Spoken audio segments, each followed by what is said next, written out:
Imagine walking into a room and not saying a word, yet somehow the air shifts. People lean in, hearts quicken, and he, the one who thinks he knows how to read you, suddenly can't predict your next move. You're not louder than anyone else. You don't perform. You just exist fully, clearly, and calmly. And in that moment, his emotions betray him. This isn't magic. It's the power of being a woman who cannot be controlled. A woman who sees, feels, and moves through life on her own terms. There's a quiet strength in not needing to be seen all the time. Not because you're invisible, not because you doubt yourself, but because you already know who you are when no one is watching. You don't wake up every morning asking the world to confirm your value. You don't measure your worth by how quickly someone replies, how intensely they desire you, or how much reassurance they give. You move through life grounded, steady, aware, and that alone changes the energy of every relationship you enter. Most people don't realize how much of their behavior is driven by the need for validation. It starts early: approval from parents, praise from teachers, attention from peers. Over time, it becomes a pattern. Validation turns into fuel. Without it, they feel unsure, anxious, incomplete. So they look for it in conversations, in affection, in reactions, especially in relationships, especially from someone they care about. But you don't operate like that. You don't lean forward emotionally just to be chosen. You don't reshape yourself to stay desirable. You don't lower your standards to keep someone comfortable. And that difference is subtle, but it's seismic, because when someone expects you to seek their approval and you don't, the entire balance shifts. He feels it before he understands it. At first, it's curiosity. Why aren't you reacting the way others did? Why don't you push when he pulls back? Why don't you get louder when he goes quiet? He tests the usual moves: distance, charm, unpredictability, waiting for the familiar response, waiting for reassurance that he still has influence. And when it doesn't come, something inside him stirs. It's not anger at first, it's uncertainty. Psychologists talk about power dynamics in relationships, how emotional leverage often comes from who needs whom more. But what they don't always say out loud is this: the person who validates themselves carries an invisible authority, because authority doesn't need permission. It doesn't ask to exist, it simply does. You don't say, "Choose me," you say, without words, "I choose myself." And that's disruptive. Think about a simple moment. He cancels plans last minute. In the past, others may have asked why, expressed disappointment, tried to negotiate. You acknowledge it calmly and continue your evening. No guilt tripping, no emotional debt, just acceptance and self-respect. That moment stays with him longer than any argument could, because he expected emotional labor from you, and you didn't provide it. Data from emotional psychology shows that people who rely heavily on external validation experience higher anxiety and lower emotional regulation. When their usual sources don't respond, stress increases. The nervous system searches for stability and doesn't find it. And when you remain emotionally centered, his system has nowhere to anchor. That's when emotions start leaking out sideways: restlessness, overthinking, sudden intensity. He may become more affectionate or more distant or strangely reactive, not because you changed, but because the dynamic did. He's no longer the emotional reference point. You are. And here's the part most people miss. You're not withholding validation as a tactic. You're not playing hard to get. You're not cold. You're warm, present, open. But your warmth doesn't come from insecurity. It comes from fullness. And that distinction matters. When you compliment him, it's genuine, not strategic. When you show affection, it's freely given, not traded. When you listen, it's engaged, not desperate. That authenticity removes leverage, because leverage only exists when something is needed. Real life reflects this everywhere. In workplaces, leaders who don't chase praise command respect. In friendships, people who don't compete for attention are often the most magnetic. In relationships, the partner who doesn't collapse without reassurance becomes the emotional anchor, even when they never asked to be. And that's why he can't fully control his emotions around you. Control depends on predictability, on knowing which button does what, on understanding the exchange rate of affection and reaction. But with you, the rules are different. You don't trade your peace for approval. You don't barter your values for closeness. There's a quiet moment when he realizes this. It doesn't come with fireworks. It comes in silence, in the pause, after something didn't work the way it used to, in the realization that you're steady whether he's present or not, that your life doesn't tilt dramatically based on his mood. That realization can be unsettling because it forces a question he may have avoided for years. If I'm not needed for validation, then who am I here by choice? And choice is far more intimate than dependency. You don't dominate the space. You don't compete. You don't demand. You simply stand in your own center. And that center doesn't move. It doesn't shrink when someone withholds affection. It doesn't inflate when someone gives attention. It remains consistent. That consistency is rare. And rarity creates gravity. You inspire something deeper than attraction. You provoke self-awareness. Because when someone meets a person who doesn't seek validation, they are confronted with their own need for it. And that confrontation brings emotion to the surface, sometimes messy, sometimes raw, sometimes confusing, but it's real. You're not difficult, you're not distant, you're not intimidating. You're self-anchored, and self-anchored people don't beg for approval. They invite connection without surrendering themselves. That's why your presence lingers. That's why your silence speaks. It's why his emotions don't follow a script around you. Not because you tried to disrupt the power dynamic, but because you never needed it in the first place. There is a kind of strength that doesn't announce itself. It doesn't raise its voice or rush to be understood. It shows up in the space between stimulus and response, in that brief moment where most people lose themselves. You live in that space. While others react, you pause. While others feel compelled to defend, explain, or strike back, you breathe. And that single difference changes everything. Most people are trained to react. Life teaches them early that emotion must be expressed immediately, or it will swallow them whole. So when tension appears, their nervous system lights up. Heart rate rises, words spill out, tone sharpens. They mistake reaction for honesty, intensity for truth. And in relationships, this pattern becomes predictable.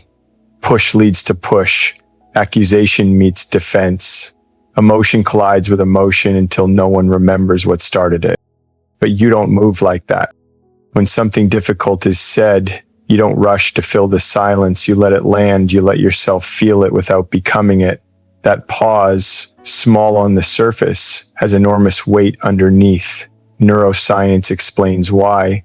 When one person stays regulated during emotional stress, the other person's nervous system is forced to self-regulate.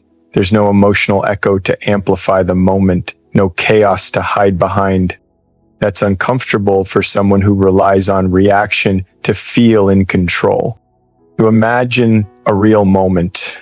He says something sharp, maybe it's dismissive, maybe it's defensive. In another dynamic, this would spark an argument, raised voices, old wounds dragged into the room, but instead you look at him calmly and say, "I hear you." Or sometimes you say nothing at all. You don't storm out. You don't escalate. You don't explain yourself into exhaustion. That calm lands heavier than anger ever could. Because anger is familiar, it's expected, It gives structure to conflict. Calm removes that structure. It leaves the other person alone with their words, their tone, their intention. And when someone has to sit with themselves, emotions surface quickly. Studies on emotional intelligence show that individuals who practice emotional regulation are perceived as more competent, more trustworthy, and more influential. But influence isn't always comfortable, especially for someone who has learned to navigate relationships through intensity and reaction. Your calm says something without saying it out loud. It says, I am not threatened by this moment. It says, I don't need to win to be okay. It says, I trust myself. That kind of confidence isn't loud, it's grounded. And grounded people don't lose control. Feels that difference in his body before he understands it with his mind. His words don't bounce the way they used to. His frustration doesn't gain momentum. Instead, it circles back inward. He may feel exposed or restless or suddenly unsure of his footing because when you don't react, you remove the emotional sparring partner he expected. Think about how often people argue not to resolve something but to discharge emotion, to feel seen, to regain balance. When you refuse to participate in that cycle, the emotion has nowhere to go but back to its source. That's why your calm can feel disarming. You're not passive, you're present. You're not detached, you're intentional. There's a difference. Passivity avoids conflict. Calm chooses clarity, and clarity doesn't rush. In everyday life, this shows up in small ways. A delayed response instead of an impulsive one, a measured tone instead of sarcasm, a thoughtful question instead of an accusation. These moments seem minor, but they accumulate. Over time, they redefine how someone experiences you.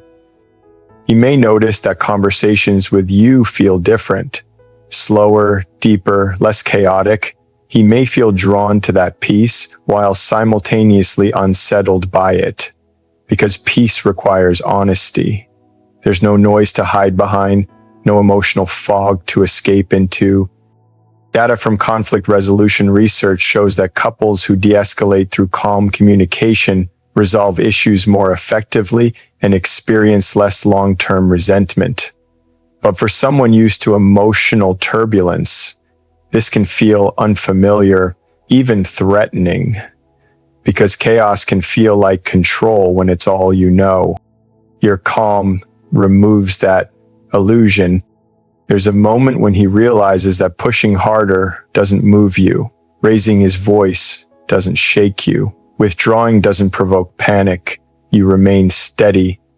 And that steadiness becomes a mirror. It reflects his own emotional state back at him. Unfiltered. That's often when emotions slip. He may become unusually vulnerable or suddenly defensive or unexpectedly intense, not because you caused it, but because you created a space where pretense doesn't survive. You don't weaponize silence. You don't punish with calm. You simply choose not to abandon yourself in moments of tension. And that choice has consequences for him, not for you. In real life, we admire people who stay composed under pressure. Leaders, first responders, mentors. Their calm reassures others. It signals capability, emotional safety. But in intimate relationships, that same calm can trigger something deeper, because intimacy removes masks. And when masks fall, emotions rush in. You staying calm doesn't mean you don't feel deeply. It means you've learned how to hold emotion without letting it drive. You've learned that not every feeling requires immediate expression, that not every disagreement needs to become a battle, that your nervous system deserves protection too, that self-respect changes the dynamic. He may not say it out loud, but he feels it. He feels that he can't steer you with chaos.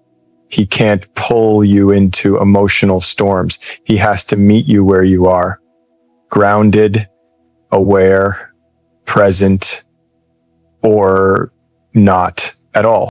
And that realization stirs emotion, because control thrives in reaction, but connection thrives in calm. And you chose connection with yourself first. That choice is quiet.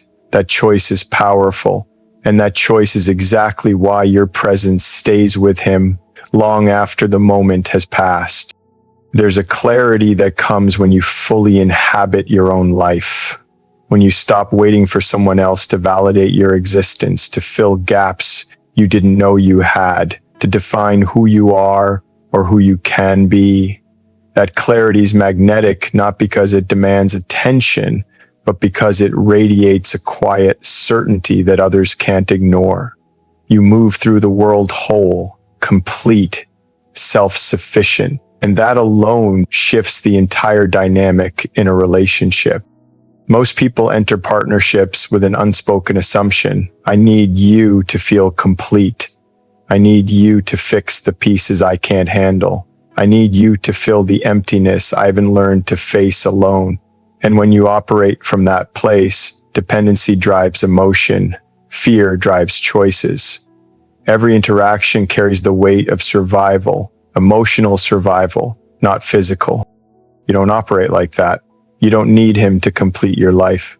Your mornings don't start with longing for his presence. Your happiness doesn't hinge on his approval. Your achievements, your passions, your purpose exist independently of his reactions or engagement. And that independence isn't cold. It's vibrant, alive, deliberate. It's the difference between loving someone because you are whole. This difference is seismic for someone who expects to hold control. When a partner depends on their presence to feel valued, every glance, every word, every gesture becomes a lever of influence.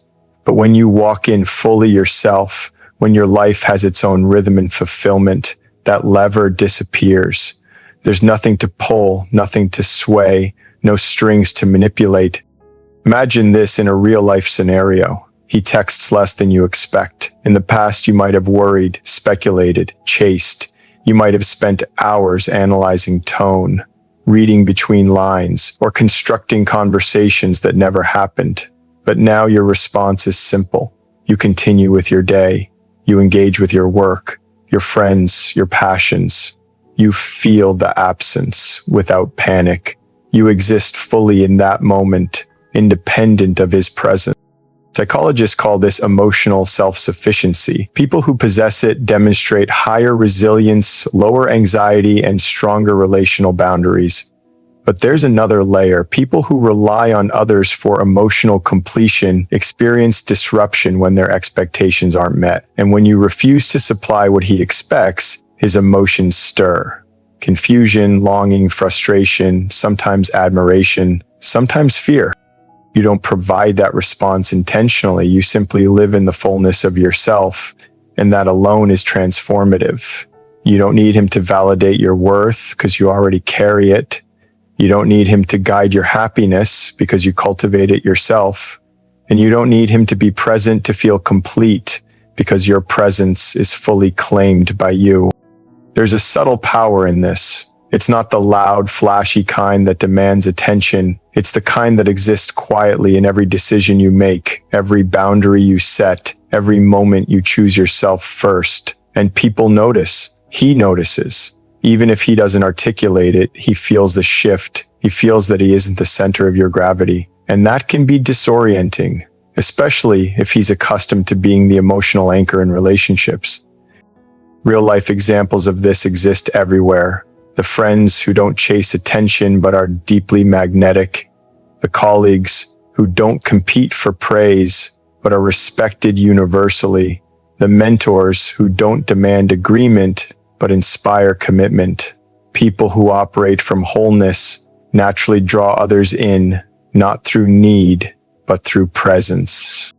You embody that same principle in your relationships. You don't cling to him to feel alive. You don't compromise your values to maintain his approval. You don't collapse emotionally when he withdraws. Instead, you continue whole and complete, moving through life as if your stability is your own responsibility. And it is. That self-possession creates a kind of attraction that is impossible to manufacture. It's organic, it's authentic, it's undeniable.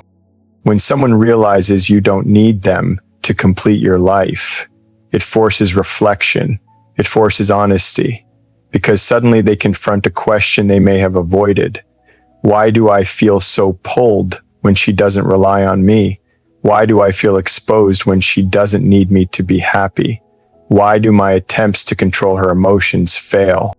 That confrontation brings emotion to the surface. He may feel desire, yes, but he may also feel fear, uncertainty, and even humility, because he encounters a person who cannot be contained, a presence that refuses to be manipulated, a life that doesn't bend for anyone else. That's rare. That's transformative, and that rarity stirs something deep within him. You don't manipulate this response. You don't engineer emotional reactions. You simply live in completeness. You wake up each day building your life with intention. You invest in your passions, your friendships, your growth, your mental and physical health. You cultivate joy that isn't dependent on another's presence. And that joy is visible. It radiates. It touches everything around you. There's an old saying, you cannot attract what you are not. And it's true. When you are whole, you attract people who recognize wholeness. When you are independent, you meet those who respect independence. And when someone's presence is optional to you, they are challenged to meet you as an equal, not as a dependency. That's why your emotional autonomy creates disruption for him. He cannot rely on old scripts. He cannot predict your reaction. He cannot use expectation to manipulate or influence. He has to confront reality. You are complete without him. And that truth, no matter how quietly held, has power.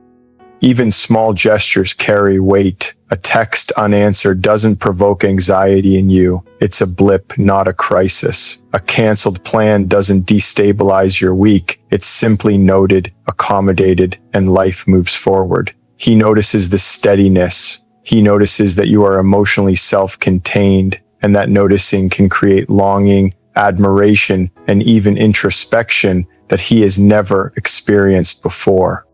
Your independence doesn't diminish love.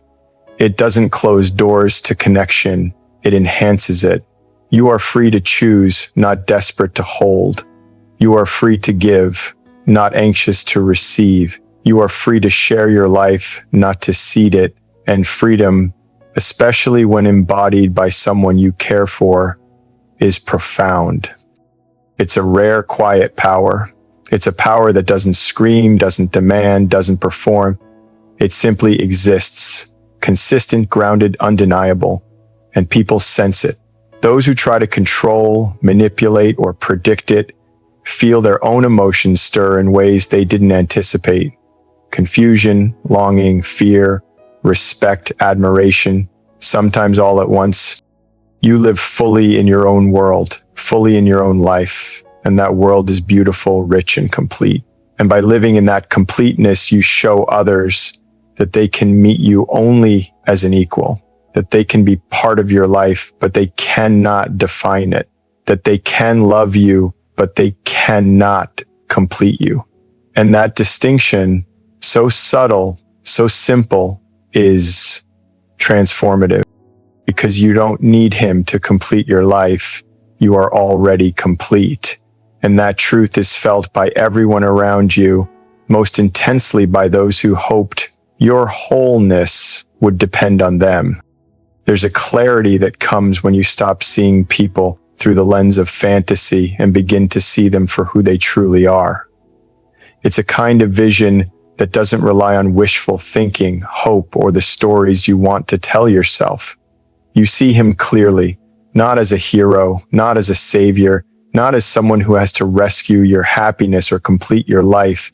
You see him exactly as he is, with strengths, flaws, and everything in between. And seeing someone clearly, without illusion, without idealization, changes the entire dynamic of how emotions unfold. Most people are taught, sometimes subconsciously, to idealize those they care about. They romanticize potential instead of acknowledging reality. They ignore inconsistencies because they believe love should be unconditional, or because they hope things will change. They forgive patterns that hurt them because the story in their mind demands it. But when you operate from that place, relationships become entangled in expectation rather than truth. You see someone not as they are, but as you wish them to be. And that gap creates imbalance, confusion, and emotional turbulence. You don't do that. You don't blur the edges of reality. You observe with honesty, without judgment. When he acts with kindness, you recognize it. When he acts out of fear, insecurity, or selfishness, you recognize that too. You don't excuse patterns that don't serve you. You don't embellish intentions or invent motives to soften the truth. You take people at face value, fully and clearly. Seeing him clearly requires courage. It requires letting go of illusions that make life easier or more comfortable. It requires trusting yourself to handle what is true rather than clinging to what you want to be true. And that courage is magnetic, but it is also unsettling for someone who is accustomed to being seen through a veil of idealization. Consider a real-life example. You notice a recurring behavior. Perhaps he cancels plans last minute, or reacts defensively when questioned, or dismisses your feelings casually. In another dynamic, you might have rationalized it, spun a story to protect his image, or explained it away to maintain the comfort of the relationship. But now you see it clearly. You observe it, you name it, and you respond accordingly, not with drama, not with judgment, but with awareness and action that aligns with your standards. This clarity disrupts control.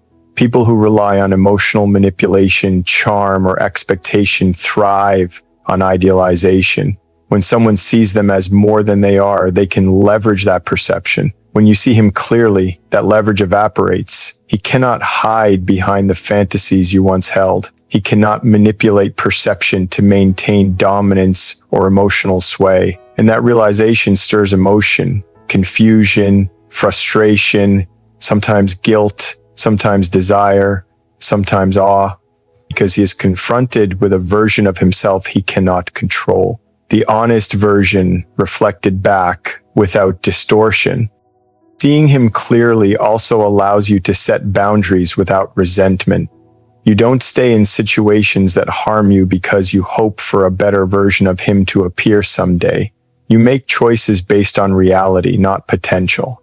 And those choices are firm, deliberate, and consistent. When he tests boundaries, he discovers they are immovable, not because you are rigid, but because your clarity is grounded. You know what is acceptable and what is not. You do not negotiate your peace to accommodate another's inconsistency. Psychologists call this emotional transparency. It's a form of honesty that not only protects you, but also holds the other person accountable. People respond differently when they are seen clearly. Some rise to match the clarity. Some resist it. Some are unsettled by it, but none can ignore it. And emotions that have been hidden, suppressed, or controlled suddenly find a way to surface. Real-life stories echo this principle. Think of leaders who see their teams clearly without projecting unrealistic expectations. Their teams perform better because there is honesty. Think of friendships where people don't sugarcoat the truth, where feedback is direct but respectful. Those relationships are stronger, healthier, and more resilient. The same principle applies in intimate relationships. Seeing clearly allows you to respond to reality rather than to illusions. It allows connection to grow from truth rather than dependency. There's a subtle power in this clarity that is often invisible to the casual observer. You don't flaunt your insight. You don't weaponize it. You simply carry it, live it, and act from it. And that subtlety makes it all the more potent. People feel it. He feels it. There's a difference between being loved for who you are and being loved for the story someone tells themselves about you. By seeing him clearly, you demand to be engaged with truth, not fiction. When someone is seen clearly, their emotions become less predictable. They can't rely on old patterns to elicit reactions. They can't provoke responses through manipulation or charm because you respond to reality, not expectation. That unpredictability can unsettle them. It can stir deep emotion, sometimes admiration, sometimes fear, sometimes longing, because they realize you are present with them fully, without distortion, without fantasy. Your clarity also protects you. It prevents heartbreak that comes from investing in illusions. It prevents resentment that builds when actions don't match expectations. It allows you to engage in relationships with eyes wide open, choosing connection based on what exists, not on what could exist. That presence, that grounded awareness, is rare and magnetic. People sense it even before they understand it.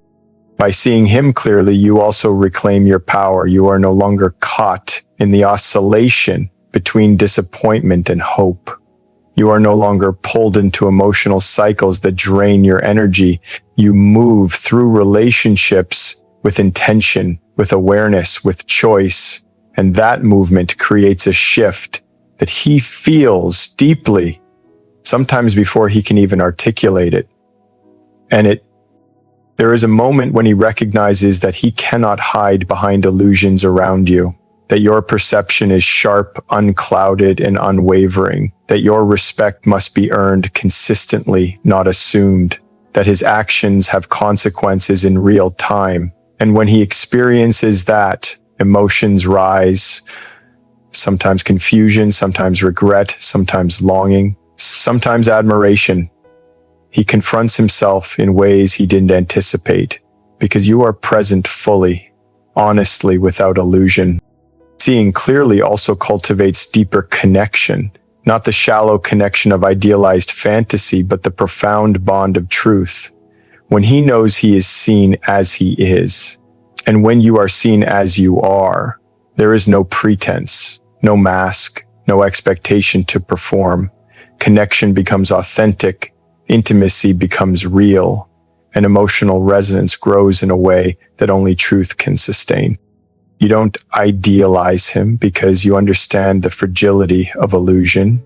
You don't soften reality to make relationships easier. You embrace truth, even when it is uncomfortable. And that courage, quiet, consistent, unwavering, creates a presence that cannot be ignored. It commands respect, inspires reflection, and provokes authentic emotion. When someone realizes they are fully seen, they are forced to confront themselves. They feel emotions they may have buried or ignored. They are challenged to rise, to act with integrity, to align words with actions. They are unsettled, yes, but they are also awakened, and that awakening is powerful because it is born of honesty, not performance, not fantasy.